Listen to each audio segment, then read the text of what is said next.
విధుల్లో నిర్లక్ష్యం వహిస్తున్న డాక్టర్లు, తహసీల్దార్ను కలెక్టర్ క్రాంతి సస్పెండ్ చేశారు. ఈ నెల 27న ఆందోళ్, జోగిపేటలో డ్రైడే కార్యక్రమంలో భాగంగా కలెక్టర్ ఆకస్మిక తనిఖీలు చేసిన విషయం తెలిసిందే. తనిఖీ సమయంలో ఆమెకు సమస్యలతో కూడిన ఫిర్యాదులే స్వాగతం పలికాయి.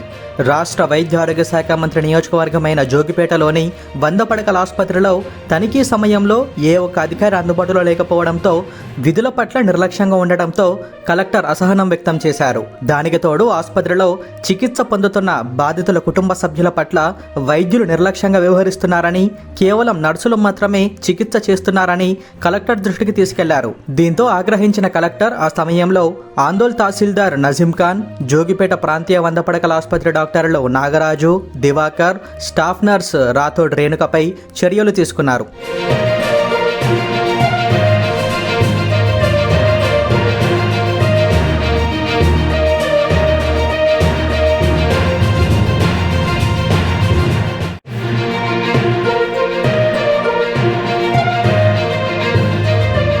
విధుల్లో నిర్లక్ష్యం వహిస్తున్న డాక్టర్లు, తహసీల్దార్ను కలెక్టర్ క్రాంతి సస్పెండ్ చేశారు.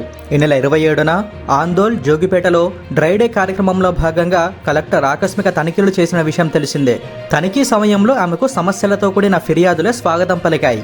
రాష్ట్ర వైద్య ఆరోగ్య శాఖ మంత్రి నియోజకవర్గమైన జోగిపేటలోని 100 పడకల ఆసుపత్రిలో తనిఖీ సమయంలో ఏ ఒక్క అధికారి అందుబాటులో లేకపోవడంతో, విధుల పట్ల నిర్లక్ష్యంగా ఉండటంతో కలెక్టర్ అసహనం వ్యక్తం చేశారు. దానికి తోడు ఆసుపత్రిలో చికిత్స పొందుతున్న బాధితుల కుటుంబ సభ్యుల పట్ల వైద్యులు నిర్లక్ష్యంగా వ్యవహరిస్తున్నారని, కేవలం నర్సులు మాత్రమే చికిత్స చేస్తున్నారని కలెక్టర్ దృష్టికి తీసుకెళ్లారు. దీంతో ఆగ్రహించిన కలెక్టర్ ఆ సమయంలో ఆందోళ్ తహసీల్దార్ నజీం ఖాన్, జోగిపేట ప్రాంతీయ 100 పడకల ఆసుపత్రి డాక్టర్లు నాగరాజు, దివాకర్, స్టాఫ్ నర్స్ రాథోడ్ రేణుకపై చర్యలు తీసుకున్నారు.